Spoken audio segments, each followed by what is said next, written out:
Iskuim na kai naknimi na sarkari.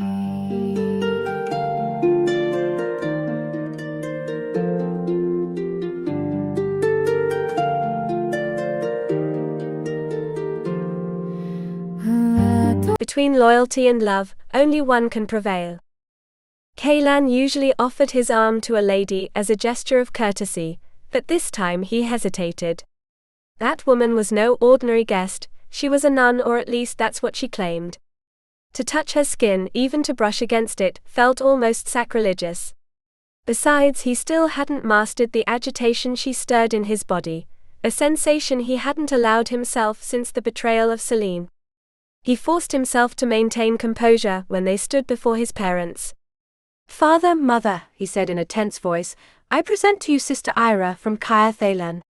She cared for the orphans during the siege. Count Alaric of Morven bowed his head with serene courtesy before taking her hands. "God bless you, sister. Welcome to Morven."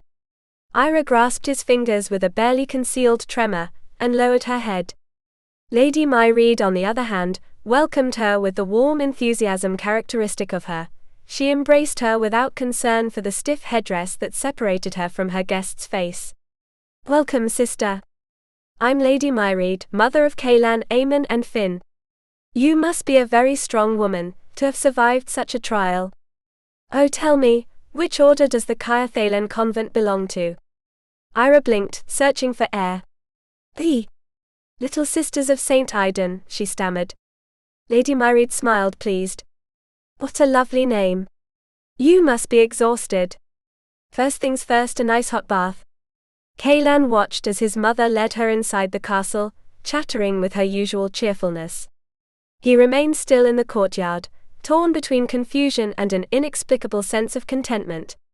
The stern sister Eira, who had irritated and baffled him throughout the journey, now seemed fragile and almost lost. Then the detail struck him like lightning: St. Aidan. An English saint, not Norman. No convent in the region worshipped him. He turned to Eamon. "She's not a nun," he murmured. His brother raised an eyebrow. "Exactly what I thought." The firm touch of their father's hand on their shoulders snapped them from their suspicious silence. "Sir Brannock will look after the children," the count said. "But you could help him. The little ones will trust him more if they see you with him." Grateful for the distraction, Caelan leaned down, lifted Eowyn from the cart, and sat her on his shoulders. "Come on, little one," he said with a smile. "Let's see what Sir Brannock has prepared to fill those empty stomachs." The children's laughter mixed with his own, as they followed the steward into the castle. And for a moment, the echo of those innocent voices dispelled the shadow Eira had left in his mind. Chapter 13. In hot waters. "I should stay with the children," Eira protested as Lady Mairead led her to a magnificent guest room. Her exhausted body and shattered spirit urged her to slip onto the tempting bed, but the servants were pouring steaming buckets of water into a large tub in the corner. The sight took her breath away. Lady Mairead, ever perceptive, could already suspect that Eira was not who she claimed to be. The question about the convent she belonged to had caught her off guard. After 2 years of siege at Caer Thalen, she knew almost nothing about the nuns who suffered just as much as she did. She remembered the nuns holding the elderly priest when he could barely stand during Mass. They had accompanied him in silence, with a devotion Eira had never truly appreciated. Even worse, Lady Mairead's accent suggested that her roots were not far from Cambria, her home. A memory of the knights who had murdered Archbishop Caelan over 30 years ago came to mind. Moiren had told her that Lady Morven was the sister of one of them. Could any of those men have come from her homeland? "Our steward will take care of the children," Lady Mairead assured her. "He has arranged good adoptive homes for them." "But," Eira began, hesitating. "You have already done your duty," the Countess insisted. "Now it's time to take care of yourself. You look exhausted, and it's no wonder after everything you've been through. No offense, but I think we should burn that habit." "But," Eira murmured, unable to say more. "While you bathe, my ladies will bring you appropriate clothes. They'll do until we get you something new. The fatigue and confusion drained her of the energy to argue. She hated that habit so much that the mere thought of seeing it burn brought her a quiet relief. And the prospect of hot water was irresistible. "Thank you, my lady," she whispered finally. "Eira will help you undress and wash your hair if you wish." A voice in the back of Eira's mind whispered that every word from the Countess was in some way a test. But she was too tired to lie any more. "That would be wonderful," she replied, letting herself be guided to the steaming tub. Chapter 14. The Echo of the Water. Satisfied that the orphans were well taken care of, Caelan ascended the stairs to his chambers. The silence of the castle felt almost unreal after so many months of war. For the first time in years he was home again, and yet he didn't feel entirely at peace. His chamberlain Tavian was waiting by the fire, with the armor already prepared to be disassembled. "My lord," he said with a slight bow, "the bath is ready in the garderobe, his private bath. You may rest afterward if you wish." Caelan barely smiled. "I'll sleep like the dead, as long as I don't have to hear the sound of steel again." He allowed the servant to help him remove the pieces of armor one by one, as if each layer of war also stripped away the exhaustion from his soul. When he was finally left with only his shirt, the rough fabric felt heavier than the iron. "Just 5 minutes of silence," he murmured, letting himself fall onto the bed. 5 minutes. The beam ceiling reflected back the same unmoving gaze as always, but this time the emptiness of the room hit him harder. Once he would have expected a voice, a pair of hands, a warmth to welcome him.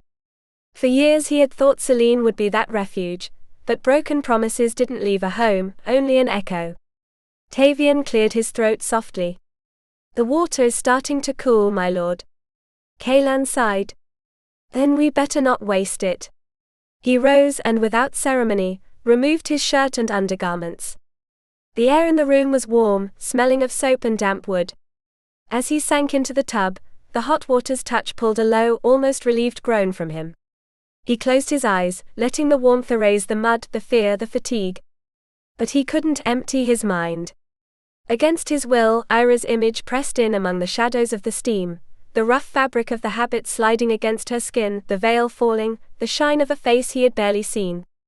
He wondered what her hair would look like without the coif, whether it was as red as fire or as dark as night.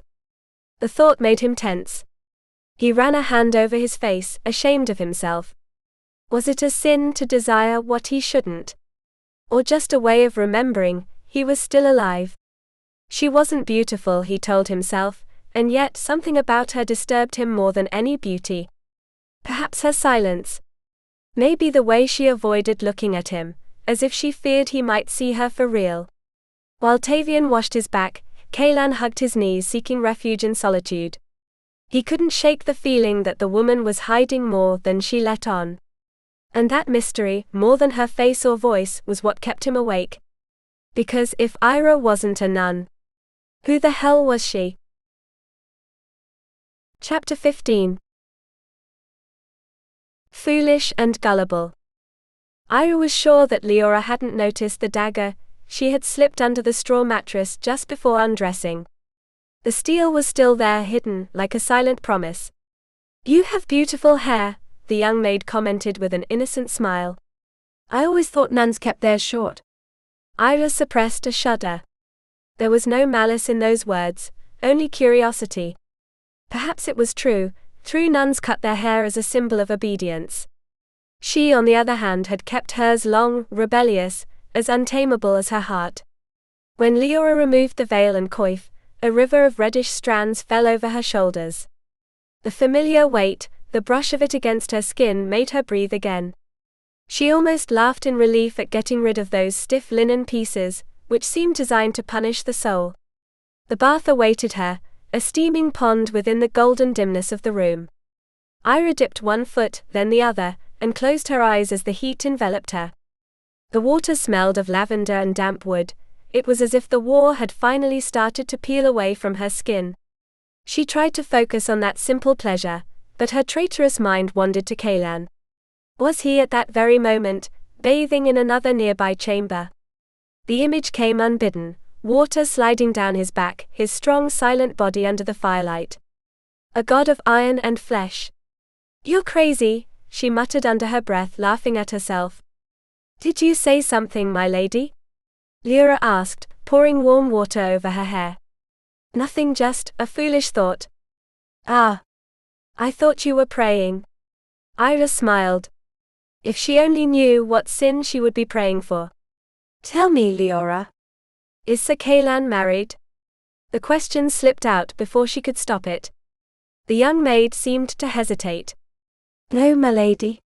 "He was betrothed for a long time to Lady Selene, but," she trailed off. Eira looked up, curious. "But?" Lyra lowered her eyes. "Not anymore." The silence thickened. A whirlwind of images spun in Eira's mind, a beautiful, jealous woman, perhaps dead, or worse, one who had betrayed him. Why did it matter so much to her? Why did the name Selene hurt, as if it were an invisible rival?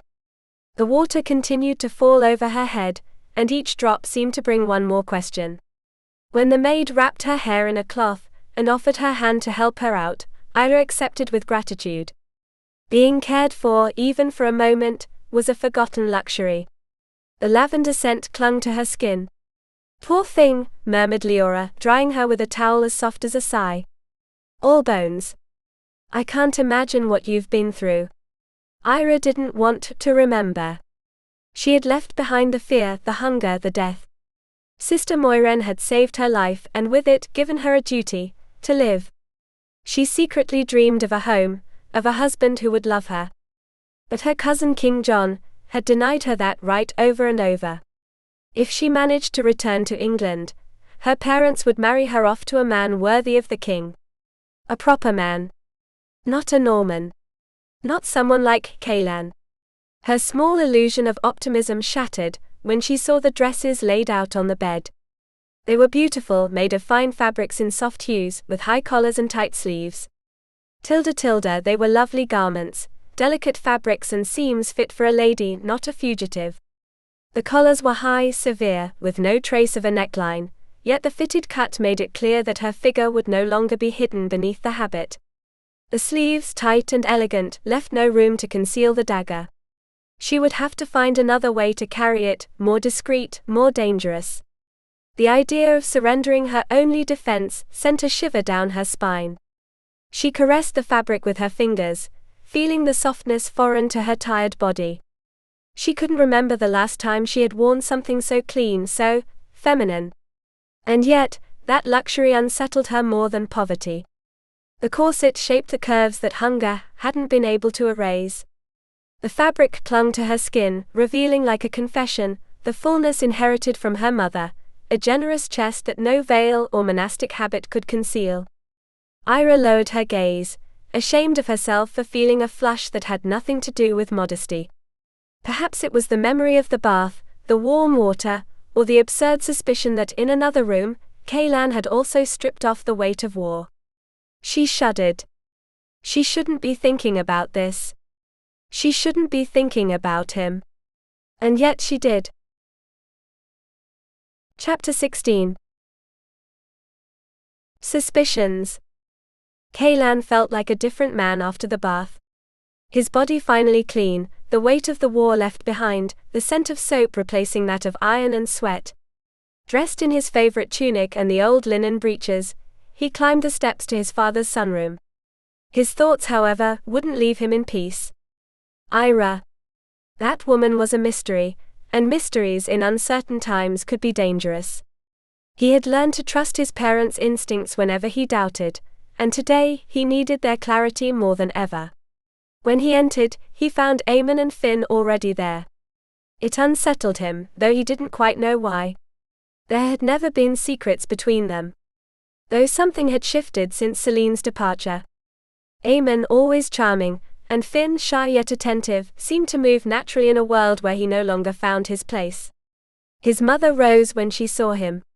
The fire illuminated her hair, still beautiful despite the grey strands.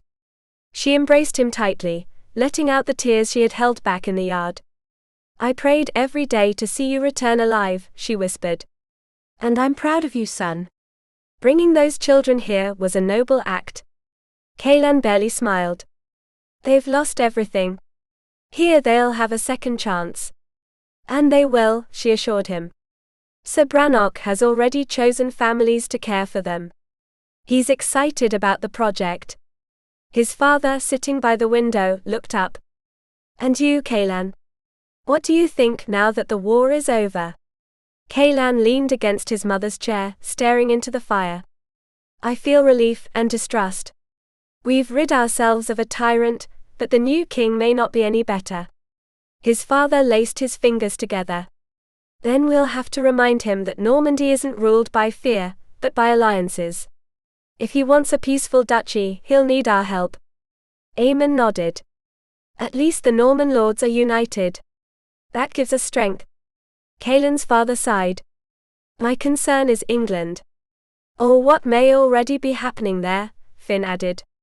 John won't forgive easily. Nor will he renounce his taxes, replied his father. But for now there have been no reprisals. The Morven of Eldmere are safe.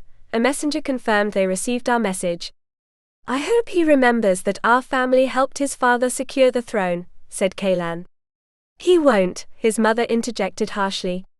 Henry's children rebelled more than once, and John knows no honor. She placed a hand gently on her son's knee. And speaking of England, I swear that woman Eira has a Cambria accent. Caelan sighed. I noticed that too. She doesn't seem French. His mother looked at him with that gaze that stripped him bare effortlessly. There's something else, isn't there? He hesitated. The same thing you suspect. She's not a nun. Aemon and Finn nodded, as if that truth had become evident to everyone. At that moment, a servant entered with a tray of cups and a jug of apple brandy. He served first to Mairead, then to her husband, and finally to the three brothers. His father raised his cup. To new beginnings. And now, my son, tell us how that woman escaped from Caer Thalen. Caelan took a sip, savoring the sweet fire of the liquor. I dreamt of this while sleeping on the cold ground, he said before draining the cup in one gulp. Then he recounted his meeting with Eira, how he had found her among the dead, how she had prayed and cried, how she clung to the red-haired girl as if her life depended on it. As he spoke, he realized how blind he had been, the gestures, the accent, the way she looked at him. Everything screamed that she wasn't a nun. I suppose I was too busy to see it, he admitted. There was too much misery outside the walls, and inside, too many ghosts. Aemon smiled wryly. And too busy despising the French commander. Caelan didn't deny it. His mother spoke then, her voice calm but firm. Leora told me that Eira has hair so long it reaches her waist. No nun has such a mane. Caelan suppressed a smile. I can imagine the torment she must have suffered with those stiff coifs. I would have renounced the habit myself. And something else, his mother continued. She can't be that old. Caelan remembered her face beneath the ash of the siege, her pale skin and eyes that seemed to contain centuries. No, she wasn't old. She was young, more than he had wanted to admit. She has the body of a young woman, his mother said simply. Aemon raised an amused eyebrow, and Caelan, blushing, brought the cup to his lips. I've been a fool, he murmured. The disguise fooled me, and perhaps also my desire to believe her. He didn't want to add anything more, that he hadn't just protected her out of compassion, but something deeper, something more dangerous. Something not spoken of in front of the family fire. Chapter 17. Web of Lies. Dressed in one of the gowns Leora had prepared for her, Eira sat on the edge of the bed, motionless, like someone awaiting a sentence. The young maid had told her that someone would come soon to take her to the Count's sunroom, and with each passing minute, her heart beat a little faster. The bodice too tight pressed against her chest, shamelessly marking the curves she had tried so hard to hide. Despite the thick fabric, she felt the brush of the air against her skin, a cruel reminder of how little modesty could conceal. She thought of Leora, of her sweet voice, of the curious gaze with which she had watched her while untangling her hair. She wasn't a malicious girl, but Eira knew that secrets didn't survive long between women. Her hair, long and red like the sunset, was impossible to forget. It was only a matter of time before the Countess heard about it from her maid. She sighed. Maybe it wouldn't be necessary to keep pretending. Mairead Morven, with her serene intelligence, would have already understood the truth. And Caelan too. The thought disarmed her. She imagined him furious, questioning her with that deep voice that seemed to resonate within his chest more than in the air. There was something about him that both attracted and terrified her, a dangerous calm, a sense of duty that could become as cold as a sword. Still, a part of her, a reckless part hungry for emotion, wanted him to be the one to confront her. Not Mairead, not the servants. Him. She clenched her fingers against the mattress, as if that gesture could give her courage. She couldn't give in. She couldn't reveal her true identity. If the Morvens found out that she was King John's cousin, her fate would be sealed. Her only hope of returning to England depended on her silence, and the mercy of a family that had learned to distrust her blood. But deep down, between the fear and the rage, another truth pulsed, more intimate and dangerous. She wasn't so much afraid of losing her life, as she was of losing control of her heart. La verdad entre sombras. Caelan clenched his jaw and closed his fists, taking deep breaths over and over before knocking on the door. He wasn't one to let anger control him, not even after Celine's betrayal, but this woman had disarmed him in a different way. He couldn't blame her for fleeing Caer Thalen. Few women had survived the brutality of the French soldiers, and he knew that too well. But he had been a fool. He should have confronted her the same day he saw the dagger hidden under her sleeve. Now he couldn't delay it any longer. He pushed the door open and stopped, surprised. Eira was standing, straight as if she had been waiting for him. There was a noble dignity in her posture, almost defiant, but what startled him the most was her appearance. The veil was gone.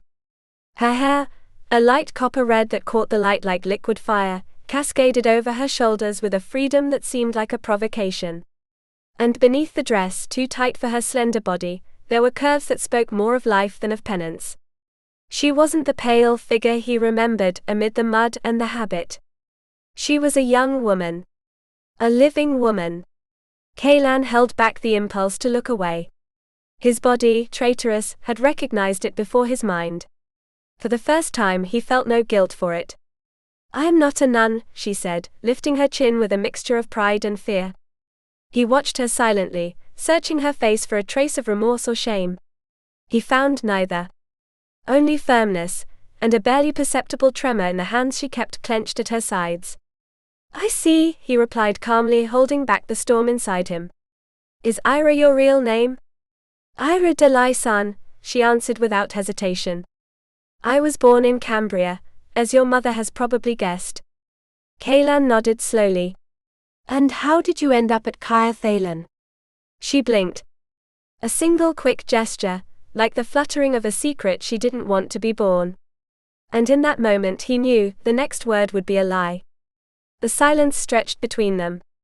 The fire crackled in the hearth, casting shadows that seemed to envelop them.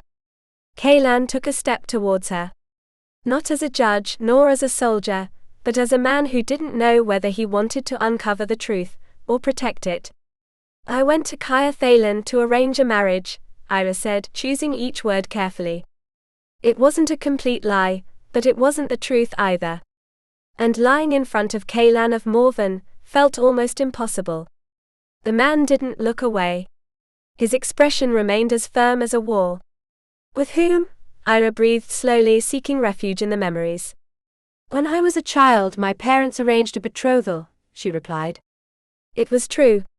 Her fiancé, Sir Blaise de Fillion, had died years ago during the Crusades with King Richard. An honorable, though absurd fate. She had barely seen him once when she was 10 years old. Her stomach tightened as she realized she was already tangled in a web of half-truths. "I repeat," Caelan said in a low, controlled voice. "With whom?" She swallowed. She had been betrothed more than once, but all those alliances had been annulled by King John's orders. She remembered her brother's words, "Perhaps the king wants you for himself." The mere thought had made her sick for weeks. And if that rumor had reached the ears of Queen Isabella of Angoulême, her fate would have been even worse. Caelan's silence forced her to continue. With a French nobleman. Of good family. French, he repeated with irony. An odd choice for an English lady. Confused, Eira added awkwardly, Caer Thalen was considered a safe place to settle arrangements. Caelan let out a brief, bitter laugh. An unfortunate assumption, I would say. I've made many, she responded too quickly. As soon as she said it, she wished she could take the words back. His raised eyebrows were an invisible dagger. She preferred his disdain to the silent curiosity that was beginning to disarm her. She had to stop him before she said too much. She needed his trust, not his compassion. Of all the women trapped in the castle, Caelan asked without looking away. Why did Sister Moiraine choose to save you? Eira stood still. It was the one question she feared. Moiraine had protected her, knowing that a relative of King John would either be executed or used as a bargaining chip. And if the Morvens discovered who she was, they might hand her over to the French king without hesitation. John would never pay a ransom. He loved gold more than his own blood. She thought of her aunt, Queen Eleanor of Aquitaine, who had spent years imprisoned by her husband. Was that the same fate awaiting her? Then she told the greatest lie of all. When my fiancé didn't show up, I decided to join a religious order. Caelan watched her with an arched eyebrow, not blinking. And was it Sister Moiraine who encouraged you to do so? Yes, Eira improvised, her voice barely trembling. She wanted my life to have purpose. For me to become the bride of Christ. The Norman's eyes narrowed sharp. And what is the name of this holy order you wish to belong to? Eira was left speechless. The silence fell between them like a sentence.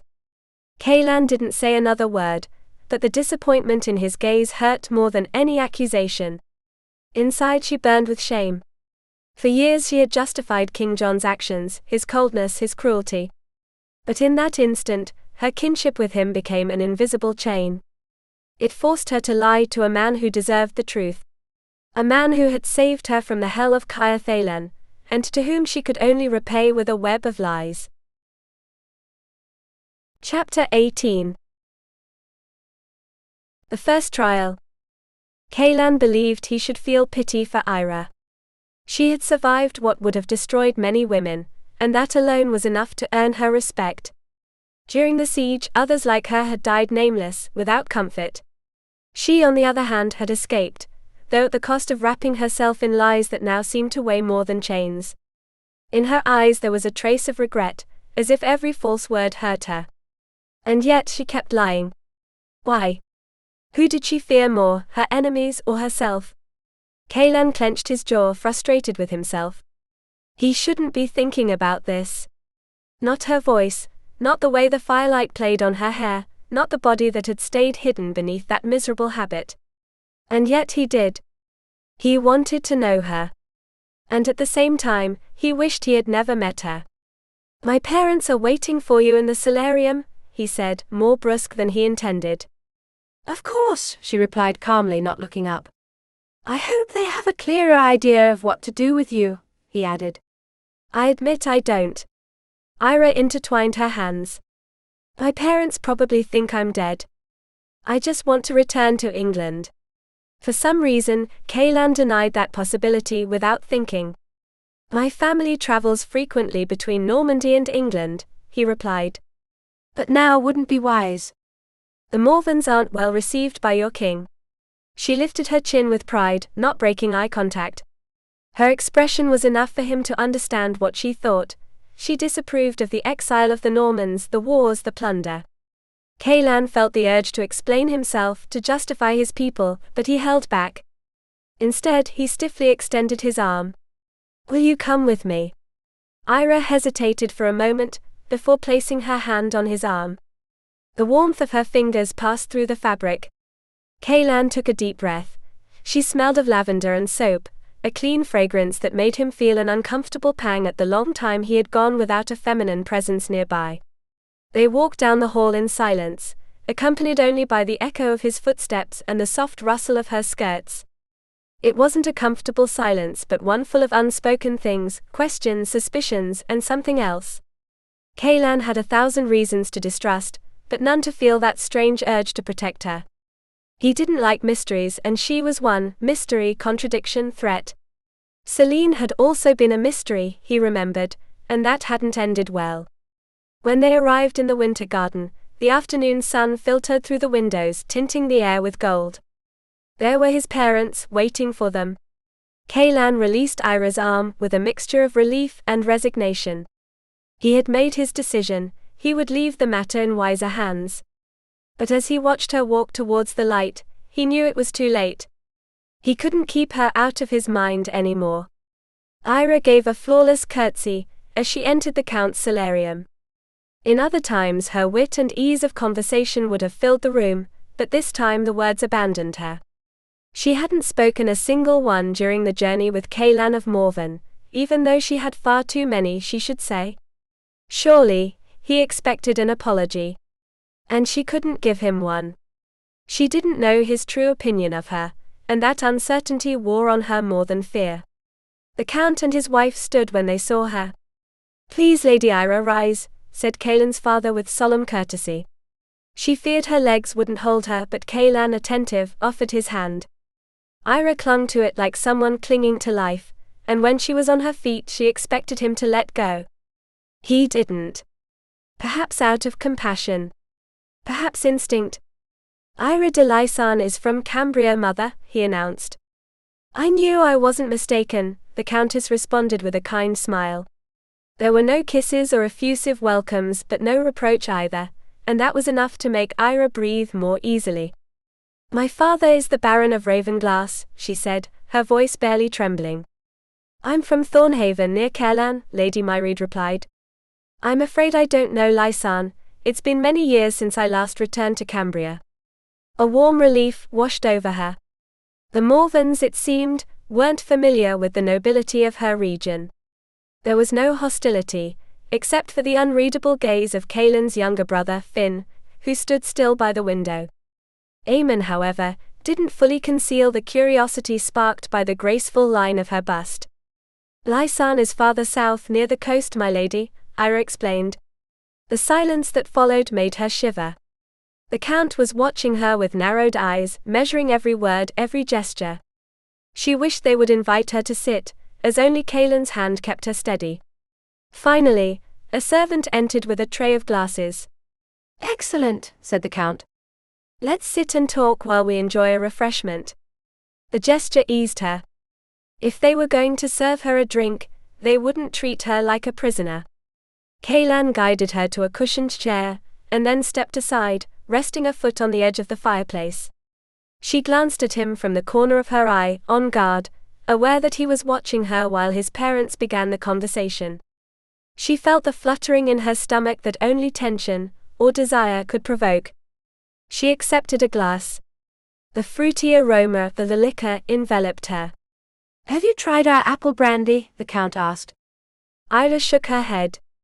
"I warn you," interjected the Countess, amused. "Its taste may surprise you." "The first time it left me breathless, but now I can't live without it." Caelan spoke up with a hint of pride. "My family has been making this brandy for generations. One of our ancestors brought the apple trees from the north. I know it's Lent, but," he paused and winked at her. "Sometimes we make exceptions for medical reasons." The wink confused her. She felt like it was a test. English ladies rarely drank strong liquors, and even less so in front of men. But she couldn't afford to appear weak. She took a sip. The liquid fire scorched her throat, forcing an involuntary cough. Tears blurred her vision, and when she could focus, the Morvens were all smiling, even Caelan. "I beg your pardon," she mumbled. "There's nothing to forgive," he replied, a conspiratorial gleam in his eyes. "You've passed the first test. If our brandy doesn't leave a lady breathless, something's wrong with the brandy, or with the lady." A murmur of laughter spread across the room. Eira smiled, still blushing, and raised her glass cautiously. The second sip was smoother. Perhaps because for the first time since leaving Caer Thalen, she allowed herself a small breath. A breath that smelled of apples, wood, and danger.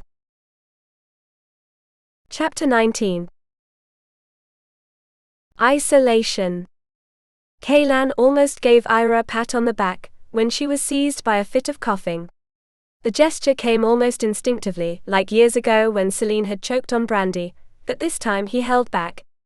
Eira's pride wouldn't have withstood his touch, and he wasn't about to offer her even a hint of compassion. It was enough that she had allowed herself to lean on him when they entered the room. He felt pity for her, yes, but pity was a luxury he couldn't afford. She had deceived him. He wouldn't let another woman, with her beauty or her lies, disarm him again. Perhaps what she said about her lord was true, but there were still too many shadows surrounding her. He watched her carefully as she tasted the brandy. At first she pursed her lips, then the flavor seemed to soften in her mouth. Celine, on the other hand, had never been able to tolerate a glass. She'd twist her face, wrinkle her nose, and complain about the burn. Caelan now understood, with a cruel delay, that she would never have been a true Morven. "Did your husband die at Caer Thalen?" Caelan's father asked politely. Eira lowered her gaze to the glass and cast a brief alarmed glance at Caelan before replying, "No, Monseigneur. I was made to believe that my betrothed would be waiting for me there, but—" "Forgive me," Lady Myreed interrupted, with no malice, though her elegant bluntness was something only a confident woman could possess. "You seem to have passed the age when most ladies marry." Eira nodded with a faint smile. "Yes. The hardships have made me appear older than I am." Caelan couldn't hold himself back. "How old are you then?" he asked, breaking all decorum. Eamon snorted, amused and scandalized at the same time. The flush that the brandy had painted on Eira's face disappeared. She lowered her eyes. 23, my lord, she said in a soft voice. Caelan clenched his jaw. For weeks, he had believed he was dealing with a woman of 50. This revelation unsettled him more than he wanted to admit. "The good food will soon put color and life back in your face," Lady Myreed said kindly. "Here in Morven, we lack for nothing." "You are very generous, my lady," Eira replied, her voice carrying sincere humility tinged with fatigue. The conversation was interrupted when the steward, Sir Brannock, entered the room. "Did you call for me, Monsieur the Count?" "We wanted to know how the children are doing," Caelan's father said. "A bit frightened as expected," the man replied. "They will adjust soon," Eira spoke up, surprising everyone. "Children always do. They're stronger than they seem." Lady Myreed nodded approvingly. "That is often true. And with your help, they will adjust even faster. My son told me you cared for them during the siege." Caelan felt a pang of irritation. He hated that his mother had revealed that he had spoken well of her. "I've heard you wish to return to England," his father intervened. "But no one from our family will be crossing the Channel for some time. We cannot allow you to make the journey alone. Looking after the children will give you purpose while you wait. Plus it will lessen Sir Brannock's burden." Sir Brannock frowned.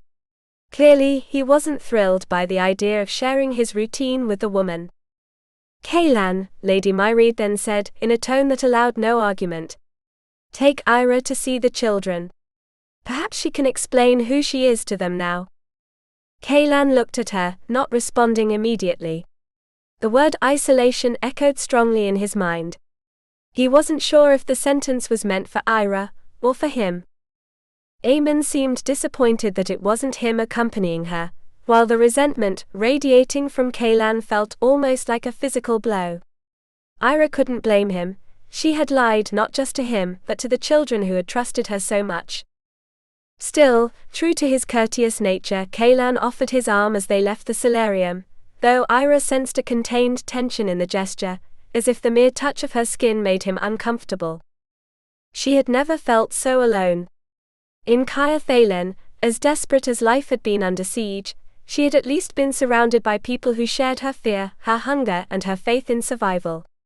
Here in Morven, her isolation was of a different kind, a silence full of secrets. Her true identity hung over her like a shadow, and the thought of spending months under the same roof as Caelan, between mistrust and suspicion, made her shiver. He was, without a doubt, a nobleman, naturally affable. The harshness with which he treated her must have hurt him as much as it did her. If they were going to coexist, she needed to find a way to build a bridge, however small. "I know the children will be happy here," she ventured softly. "Your new appearance will confuse them," he replied, a sharp edge to his voice. She suppressed a smile. It was clear that it wasn't only the children who were confused. She shouldn't place too much importance on the way he had looked at her, the first time he saw her without the habit. Her mother had always said that men had a weakness for generous breasts, but the idea that Caelan could find her attractive seemed absurd. He was an attractive man, with a serene presence and a confident bearing. He must have women much more beautiful within his reach. And yet, why wasn't he married? Caelan's mood brightened as soon as they crossed the threshold of the room. Eowyn let out a joyful scream and ran toward him, hugging him with all the strength of her little body. As he lifted her and set her on his shoulders, the other children gathered around him, laughing and exclaiming. He had always had a way with the little ones of Morven, but these were different. They had shared fear, loss and hunger. In a way, they were his children, and he felt responsible for each one of them. When the commotion calmed down, he noticed that all eyes were on Eira, full of confusion. None of them seemed to recognize the woman who, dressed as a nun, had cared for them during the journey. Standing a bit apart, she had the fragile, fearful air of someone about to be judged. Caelan didn't want to prolong her discomfort.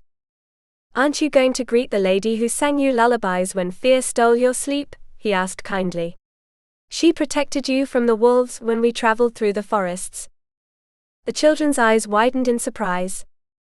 Eira fiddled with her sleeves, searching for courage. "I'm so happy to see you all so well, and to meet the families who are now caring for you," she said, her voice trembling. Caelan could feel her effort and decided to help her. "Lady Eira of Lysarne is not a nun," he announced calmly. "She disguised herself to escape the castle and bring you all to safety." Several of the adoptive mothers nodded with respect. One of them stepped forward and curtsied. "It was a brave act, my lady." "The children spoke of you, and of your singing." Gradually, the little ones approached her. Eira knelt, and they surrounded her like a silent swarm, touching her, hugging her. Tears ran down her cheeks, glistening in the firelight. Caelan saw them fall and felt a lump in his throat. This woman had suffered as much as these children. Perhaps more. Only Eowyn resisted getting off his shoulders. She tangled her fingers in Caelan's hair, as if afraid of losing him too. And in that tender, clingy gesture he felt the strange and sweet certainty that life, despite everything, still found a way to begin again. Chapter 20. The dagger. Over the years, Eira had learned not to expect too much from life. The unkept promises of King John had taught her that hope was a dangerous luxury. As a young woman, the idea of an engagement had filled her with excitement, but with each delay, each refusal from the king to allow her to marry, that excitement had turned into humiliation. The names of the men who had promised her had faded from her memory. She only remembered the shame of being the subject of ridicule among the Cambria nobility, the woman promised 1,000 times and never chosen. In time she wrapped herself in a shield of pride. In her solitude in Lysarne, she had buried the dreams of a husband and children of her own. When the king finally offered her a new chance, another engagement, another empty promise, she set off for Caer Thalen with resignation rather than hope.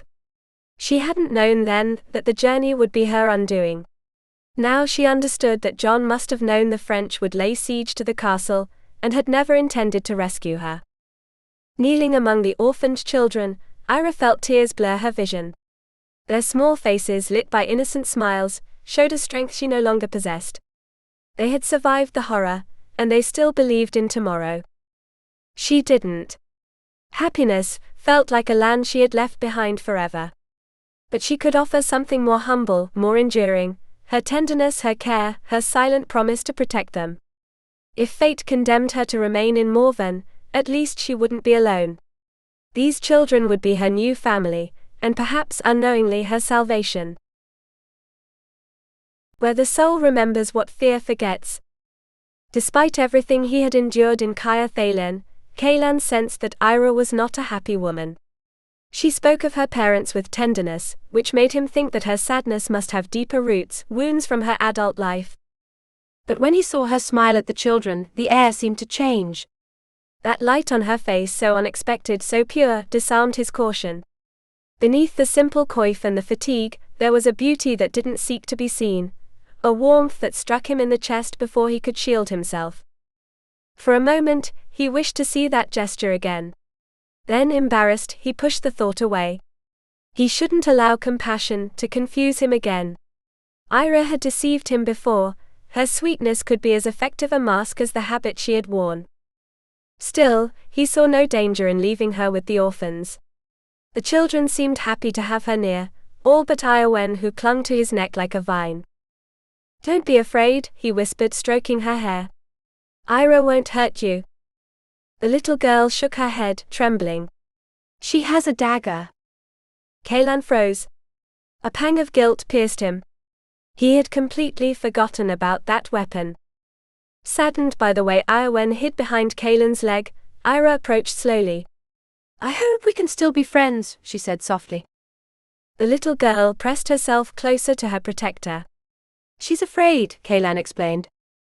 "Of me?" she asked, confused. "Of your dagger," he replied gravely. Eira understood immediately. Eowyn had seen her wield the weapon in the forest when the wolves had lurked. That memory must still be vivid in her mind. The dagger. It was hidden beneath her mattress, because she hadn't had time to hide it anywhere else. Her father had insisted she carry it, the same one that belonged to her grandfather, as a protective amulet during the journey. And rightly so, the king's guard had fled at the first sign of invasion, leaving her alone. She couldn't give it up. It was the last thing she had from her family. "I don't have it anymore," she lied, her voice trembling. "I threw it in the lake, before we reached the castle." "I thought it was improper to keep it. Nuns aren't supposed to be armed." Caelan narrowed his eyes, distrustful. "Really? You threw it?" She raised her arms, pretending calm, though her heart was racing. "I don't carry it with me, you can check." Then something shifted in the air. His gaze, a mix of disdain and curiosity, slowly swept over her, stopping where it shouldn't. It wasn't a soldier's gaze searching for a weapon, but a man's gaze, discovering against his will, the femininity he had tried to ignore. Eira felt the heat rise on her skin, how her body reacted before her mind could catch up. A shiver ran through her, betraying her. For a fleeting second, she imagined his hands on her, his weight, his voice murmuring her name. The spell broke when he cleared his throat and turned his gaze back to Eowyn. She lowered her arms, flushed. Her cheeks burned. She felt ashamed of herself for having, even for an instant, savored that man's gaze as though it were a caress. "See, Eowyn?" Caelan said in a calm voice. "There's nothing to fear." The girl nodded, though her furrowed brow revealed that she didn't quite believe him. And neither did he. Caelan felt a knot of irritation in his chest. Not only because of Eira's half-truths, but also because of himself, for the absurd lack of control he suffered whenever she was near. What the hell did this woman have that disarmed his judgment? She wasn't beautiful in the classical sense, too thin, too pale, and clearly a liar, but there was something about her, something his body recognized before his mind was willing to admit it. Maybe it was the way the light tangled in her reddish hair, or the way her voice trembled when she spoke to the children. Yes, she had a beautiful chest, impossible to ignore, but it wasn't just that. There was in her a confusing mix of fragility and pride that kept him on edge. He tried to reason. He knew almost nothing about her. Just her name and a half-told story about a broken engagement. Why would she cross dangerous territory to meet a fiancé? Who had accompanied her? And why head to Caer Thalen, of all places? Any other English nobleman would have received her with open arms. The more he thought about it, the more questions bombarded him. And to his shame, so did desire. His body didn't obey logic, his mind even less so. Perhaps it was her bravery that bewildered him. It took extraordinary courage to flee disguised as a nun, to face wolves and sieges, to challenge him without flinching. Caelan ran a hand over his face, frustrated, unable to decide if he wanted to interrogate her or kiss her. He muttered something about his pending duties and left the room, wishing that the distance would cool what she had, unintentionally, ignited inside him. Chapter 21. The Return. During dinner in the great hall of the castle, Eira appreciated the Countess's kind attempts to engage her in conversation about distant Cambria. But the room was alive with energy.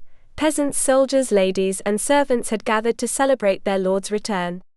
It was a warm crowd, full of pride, radiating sincere loyalty. Eira had never witnessed anything like it. The great hall, with its ancient tapestries and numerous lit fireplaces, seemed like a heart beating strong. The fire lit up the banners darkened by time, testaments to the Morven lineage. That wealth was not arrogant, it tasted of heritage, duty, and memory. The air smelled of wood and freshly baked bread.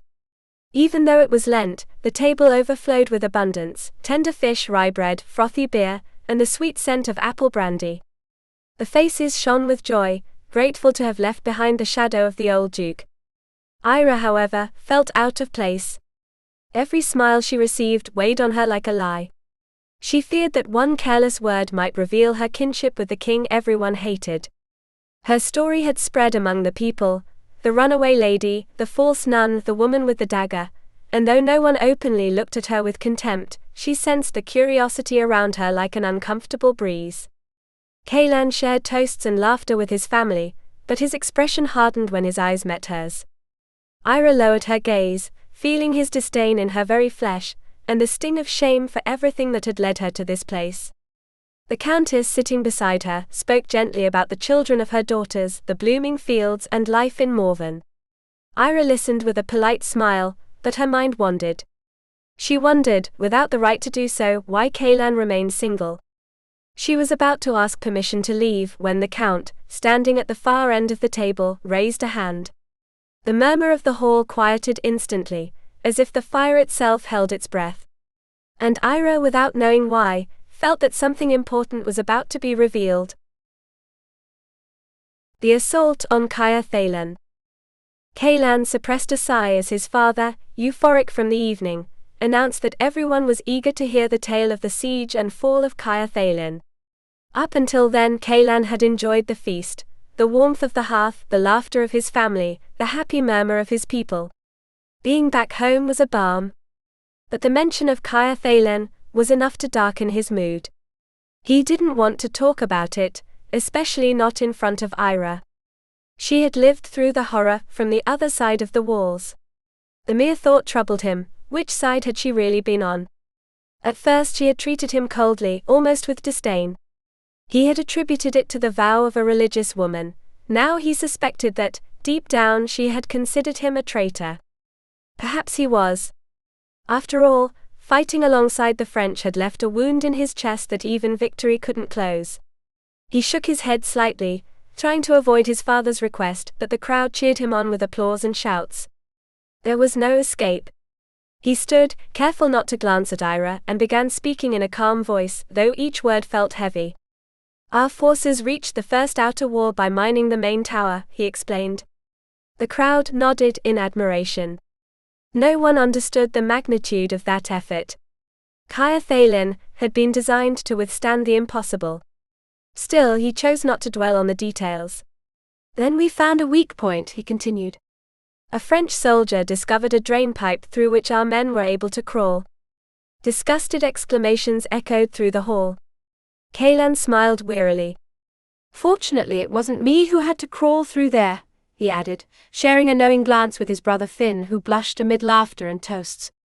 The story went on with flames, confusion, the lowering of the drawbridge amidst the thunder of battle, the army's breakthrough into the heart of the castle. Applause erupted. But Caelan, as he listened, felt a knot form in his chest. He wondered where Eira had been in those moments, hidden, praying, trembling. He swallowed and continued, now without embellishment. With supplies running out, Rule de Lacy and his men finally surrendered.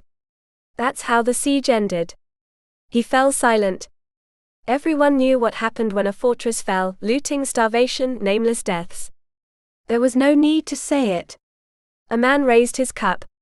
Here's to our brave Viscount. Caelan raised a hand.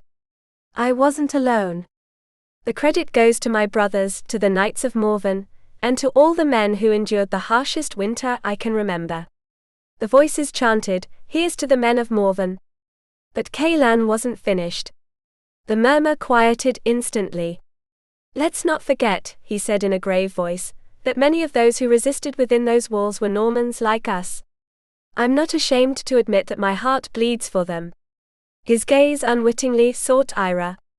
The blame for their suffering, he concluded, letting the words fall like stones into the silence, rests with King John. The hall fell silent. The fire crackled in the hearths, and Eira, motionless, felt the air grow thicker, as if those final words had opened a wound that no one dared touch yet. Escaping into the shadows. Eira shuddered, unable to control herself despite the warmth of the hall. She didn't know the details of the last massacre at Caer Thalen, but the memory of the deep, paralyzing fear still followed her like a shadow. She had never stopped to think about why the Normans had allied with the French. Until the end she had kept her loyalty to King John, and despised those she considered traitors, like Caelan of Morven, who were responsible for her suffering. And yet, the real traitor had been her own cousin. He had left her trapped in Caer Thalen, perhaps without even realizing her situation. The irony was bitter. Her kinship with the despised king could once again bring her face to face with the festive crowd if they ever discovered the truth. When she was finally able to retreat from the noise, she locked herself in her room, and took out the dagger she had hidden under the mattress. She held it against her chest, letting her body collapse onto the sheets. Between sobs, still dressed, she fell asleep, exhausted and vulnerable, as if in that sleep she were trying to erase, if only for a moment, the pain of everything she had lived through. Caelan embodied that struggle between duty and soul. His mind sought safety, loyalty, order, but his spirit longed for meaning, redemption, and a love that transcended him. Eira was unknowingly the catalyst for that growth. What at first hurt, doubt, betrayal, loss, was what ultimately elevated him. The idea that the soul, guided through pain, could be the invisible axis calling to him. Chapter 22. Our guest from Cambria. Shortly after dawn, Caelan answered his father's summons and knocked on the solarium door. He had barely slept the previous night. Despite the exhaustion, his mind was still consumed by Eira. He remembered the clear pain on her face when she heard about the last days of Caer Thalen, the horror she had been forced to relive with no choice at all. For him, forgetting Caer Thalen would take years. How could a woman who had been trapped there free herself from that terror?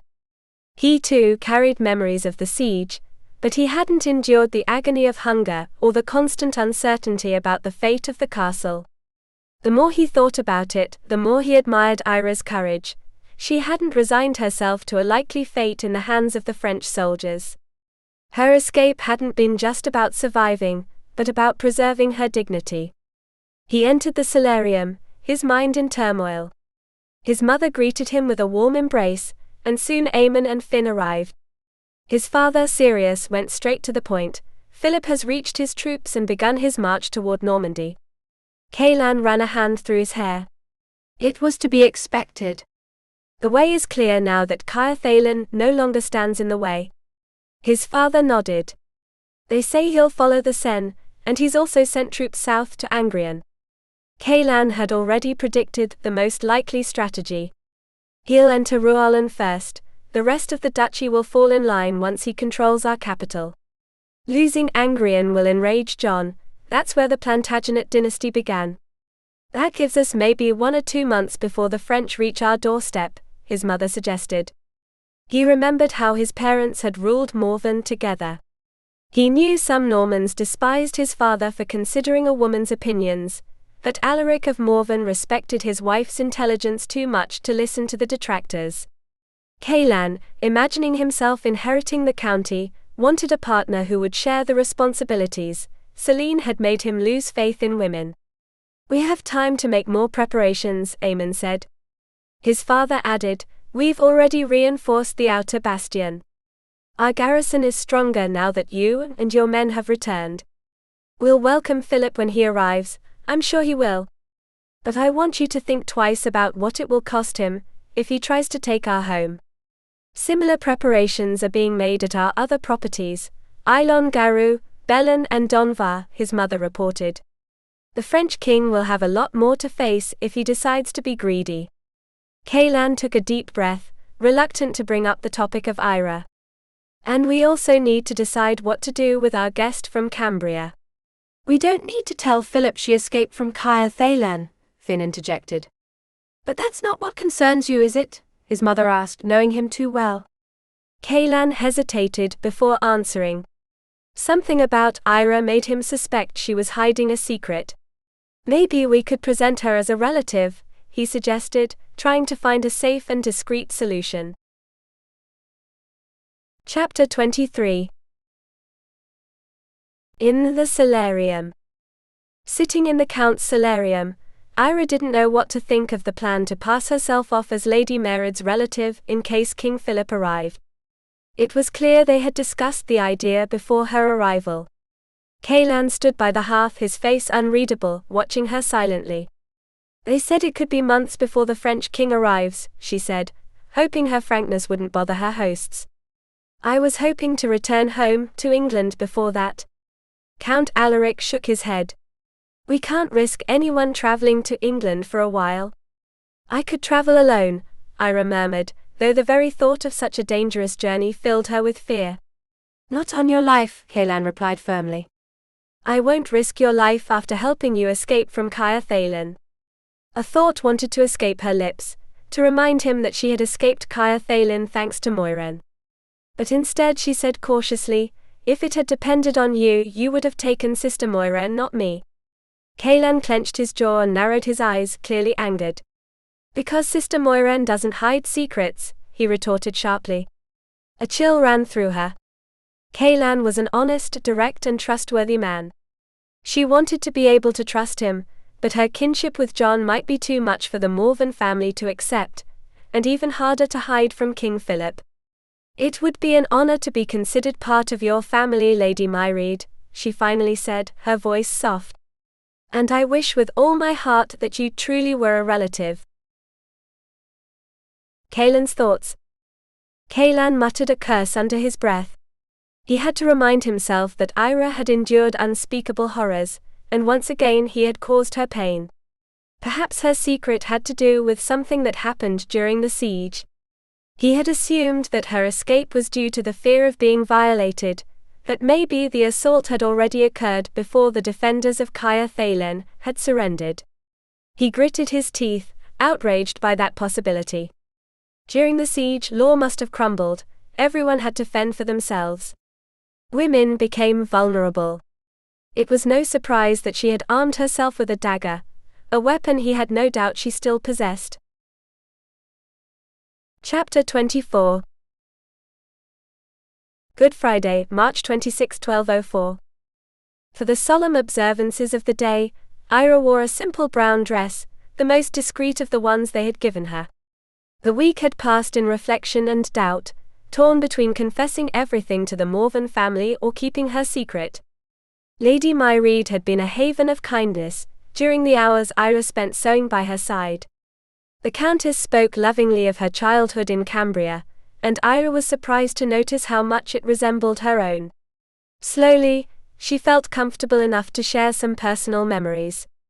Even Caelan's mother revealed with some hesitation the dark role her family had played in the murder of Archbishop Theodoric Caelan of Lysarne, explaining why her eldest son had been given that name. As for Caelan, Eira only saw him during mass and meals, with no opportunity for conversation. His cold demeanor led her to believe he did not want to engage in discussion. Finn, on the other hand, was kind and always smiled at her, while Aemon seemed to ignore her with a polite gesture. Ironically, she found herself drawn to the taciturn and gruff brother who treated her with distance, not the charming one who at least greeted her with a smile. Lady Myreed explained that her husband and sons were busy preparing everyone in Morven for the arrival of Philip of France. Eira feared the king's visit. She had never met him, but the idea that he might know the cousin of John had been at Caer Thalen filled her with unease. How could he even suspect it? Her thoughts spiraled into a labyrinth of irrational fears. Despite the tension, the Countess remained calm, maintaining order with serenity. Eira visited the children every day. At first they greeted her with joy, except for Eowyn, who hid behind her adoptive mother's skirt. Over time the children's excitement at her visits faded. They remembered the ordeal they had endured, and preferred to focus on their new life, free from the woman who had disguised herself as a nun. Everyone seemed relieved when the visits ended after a few minutes. On this fasting day she ate only bread and drank watered-down beer. After the years of deprivation at Caer Thalen, it wasn't much of an effort. In fact, she seemed to need less food than before, perhaps because she had always eaten too much. The meal, usually at midday, ended in time for everyone to kneel in the chapel. Eira followed the Morven family with respect, mortified when Lady Myreed managed to make her sit next to the Viscount during the 3 hours of prayer and contemplation of Christ's agony on the cross. In the chapel. As he knelt in the chapel, Caelan looked at his mother, but she only smiled at him. Didn't she understand that Eira was the last person he wanted to spend 3 hours in silence with, contemplating the agony of Christ? The day had only just begun. After meditation, there would be readings, supplications, and veneration of the cross. For days he had tried to avoid her, yet every time he could, he wanted to seek her out. His mother seemed pleased with Eira's presence, but complained that she wasn't eating enough. Caelan, the fool as always, felt responsible for her, and was glad to see the shadow of starvation gradually fade. Finally, Eira ate in moderation, regaining her strength. It bothered him to admit that he found her physically attractive. He had been without female company for so long. Why did he feel desire for someone he couldn't trust? As he tried to meditate on the sacrifice of Christ, his mind kept returning to Eira and the suffering she had endured. It wasn't surprising that she distrusted men. Perhaps she had been raped during the siege. For generations, the men of Morven had suffered from rheumatism in their knees. Caelan considered himself lucky not to have it, but as the hours passed, he feared his legs would give way when he stood. No matter how hard he tried to hold his posture, in the end, his body faltered, and he inadvertently leaned on Eira.